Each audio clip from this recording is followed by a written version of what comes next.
ẹ̀yin èèyàn ilé èwo lẹ ṣe iṣẹ́ wa o ṣàlàáfíà la bá yín o wọ́n ní kábíyèsí gbé ìgbésẹ̀ èyí tó lápẹẹrẹ lórí àwọn olórí èyí tó jẹ́ tí wọn ò gbọ́ràn láti lọ ra lé o ẹ̀yin èèyàn ilé ẹ jẹ́ ká jọ gbọ́ gist tèmi tó bá jẹ́ ìgbà àkọ́kọ́ tí ẹ̀ ń darapọ̀ mọ́ channel mi Mashola Gist TV mo dúpẹ́ lọ́wọ́ yín o ẹ káàbọ̀ sórí ètò tòní orúkọ mi ni Mashola mo máa ń sọ̀rọ̀ nípa celebrity gist royal gist politics àti gbogbo nǹkan tí ó ń lọ ní orílẹ̀-èdè Nàìjíríà ẹ̀yin tí ẹ bá ti subscribe ẹ lọ subscribe so that tí n bá ti post any gist ẹ máa rí òkè òkè lọ́la yín a máa lọ́la yín ò ní lọ ìsàlẹ̀ láéláé èmi ọmọ yín Mashola mo dúpẹ́ púpọ̀ lọ́wọ́ gbogbo ẹ̀yin tẹ́ ẹ ti subscribe o tẹ́ ẹ dúró ti channel mi ọlọ́run á bá mi dúró ti ẹ̀yin náà ẹ ṣé mo dúpẹ́ wọ́n ní kábíyèsí lọ́ọ̀kì yàrá Mariam o àti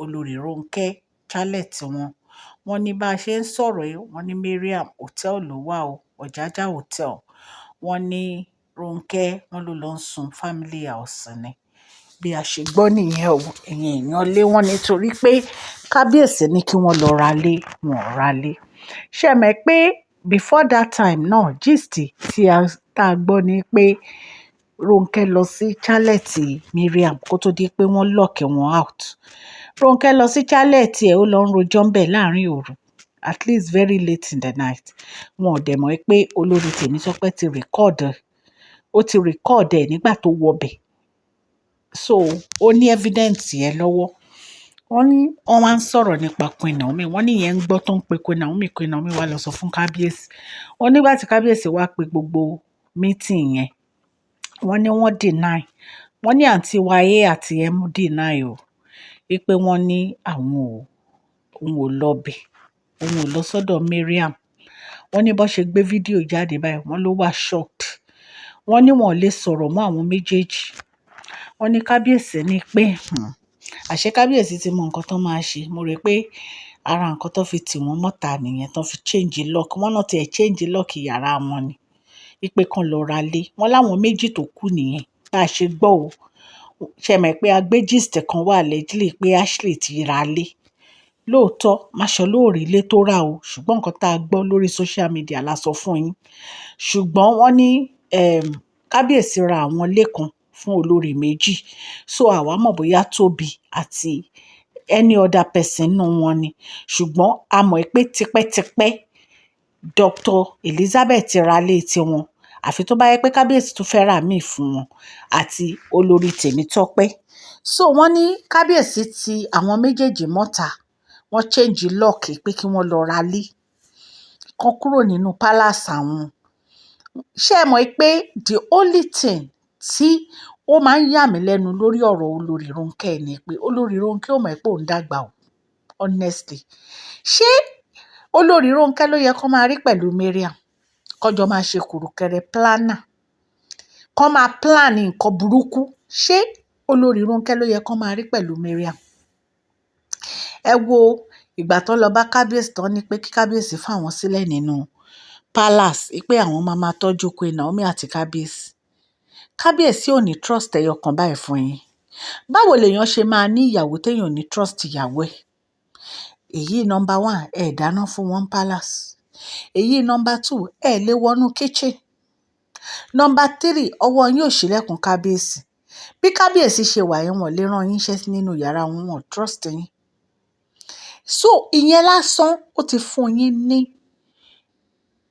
0% báyìí iwájú kábíyèsí ẹ tún wá ń hùwà burúkú ẹ̀yin tó yẹ kẹ́ support kábíyèsí pé ọkọ wa ẹ lọ mú wọn wọlé kẹ̀dẹ̀ lọ ra lé kẹ̀ ṣe nǹkan tí kábíyèsí ní kẹ̀ ṣe ẹ wá ń jà ẹ ń jà físíkù pé rárá o ẹ̀yin ò ní kó nu palace o ẹ̀yin ò ní kó nu palace o so tí kábíyèsí bá wá ní kẹ́ return bride price tẹ́ gbà táwọn family yín gbà ṣégbà yẹn lẹ máa kó nu palace nígbà tí kábíyèsí wá ń gbègbèsẹ̀ tó jẹ́ pé ẹ expect ní ìsìn ara yín wá balẹ̀ wọ́n lè fẹ́ plan kú wo lẹ fẹ́ plan kú wo lẹ fẹ́ plan nǹkan tí ò yé mi nìyẹn tán ní olórí Ronke ó ń lọ sí chalet Mariam ó lọ ń jókòó síbẹ̀ wọ́n lọ ń ṣe meeting pẹ̀lú àwọn ọkùnrin kan wọ́n ń gbọ́ ọ̀rọ̀ wọn tó ń sọ̀rọ̀.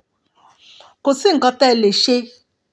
Ṣé ẹ rí nǹkan tí kábíyèsí ìgbésẹ̀ tó ń gbé lọ́wọ́ nísìn, tó ń gbé lọ́wọ́lọ́wọ́ nísìn, ẹ lè ṣe nothing. Nítorí pé Ọlọ́run Elédùmarè ó ti fi òǹtẹ̀, ó ti fi lu ọ̀rọ̀ yẹn fún kábíyèsí. Ó ti fi àṣẹ, ó ti fi lù ú. Kò sí ẹni tó lè yí padà. Kò sí ẹnikẹ́ni tó lè yí padà. The best thing ni kẹ́ ẹ lọ gba kámú. Kẹ́ ẹ jókòó síbi tí kábíyèsí bá fi yín sí. Nítorí pé gbogbo nǹkan tẹ́ ẹ̀ ń ṣe látijọ́ yìí, èwo lẹ ṣe báyìí tí ó jẹ́ pé àṣírí yín ó tú?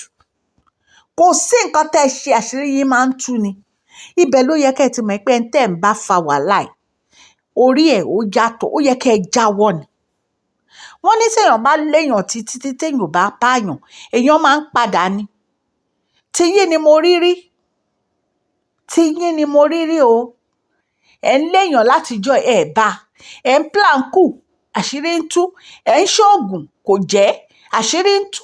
Still yet ẹ̀ jáwọ́. Àánú yín ṣe mí o. Because kó má lọ jẹ́ pé nǹkan tí ẹ expect ló máa ṣẹlẹ̀.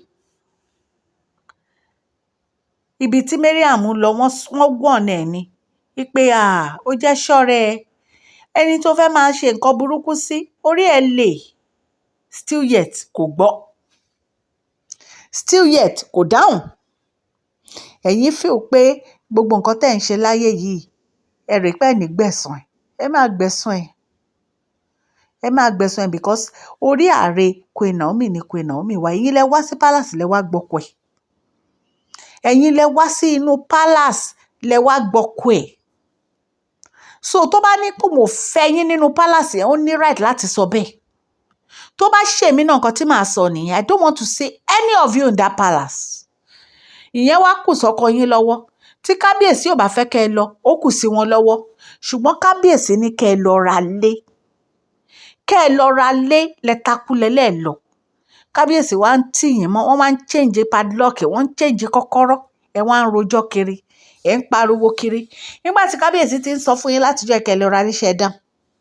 Nǹkan tó tiẹ̀ máa ń yà mí lẹ́nu ní ọ̀rọ̀ Mariam àti Olori Ronke ni pé ṣé ẹ rè pé nǹkan kí nǹkan tẹ́ bá plan, ẹ rè pé ó máa ṣe é ṣe fún láti gbé ṣe nínú palace yẹn ni? Abẹ́rẹ́ pé àwọn èèyàn ò mọ̀ wá yín wípé gbogbo nǹkan tí ẹ mọ̀ ṣe ó ní kẹ́ ẹ máa dà nǹkan rú. Àbí kẹ́ ẹ má jẹ́ kí nǹkan tí kábíyèsí bá sọ, kẹ́ ẹ má jẹ́ kó wá sí ìmúṣẹ. Nǹkan tí wọ́n sọ fún yín ò ní pé ẹ lọ ra lé, a máa sanwó ẹ̀. Màá sanwó lé ibikíbi tẹ́ ẹ bá rí sí lórí ilẹ̀ Nàìjíríà. Màá sanwó ẹ̀. So kí wá ló wá difficult láti ṣe? Ṣé o mọ̀ pé kì í ṣe ní ìwọ Mariam yìí ló ti máa fi àwọn èèyàn máa ṣọ́ kábíyèsí kiri? Wàá máa fèèyàn ṣọ́ kábíyèsí kiri, wọn ò gbúdọ̀ rìn síbí, wọn ò gbúdọ̀ rìn sọ́hùn. Ṣé wọ́n nìkan ni kábíyèsí fẹ́ ni tí wàhálà ẹ̀ pọ̀ tó báyìí? Olori Ronke náà, ẹ wá pàdé àpòpọ̀. Ẹ pàdé àpòpọ̀ mọ́ Mariam. Ẹ wá lọ ń plan. Abẹ́yẹ tí bàbá kábíyèsí lé yín dànù kúrò nínú ilé wọn. I just don't understand. Kí ló dé tẹ́ ẹ nírú wà báyìí? Kábíyèsí ti rí yín tán. Kábíyèsí ti mọ̀ wá yín tán. Ẹ̀yin èèyàn lé bá a ṣe gbọ́ wọn níbi kábíyèsí ti ṣe tilẹ̀kùn wọn nìyẹn. Wọ́n tilẹ̀kùn yàrá wọn o. Wọ́n change kọ́kọ́rọ́. Wípé tí wọ́n bá ti lọ́ra lé tábọ̀dí kọ́ra, kò ní fara rọ.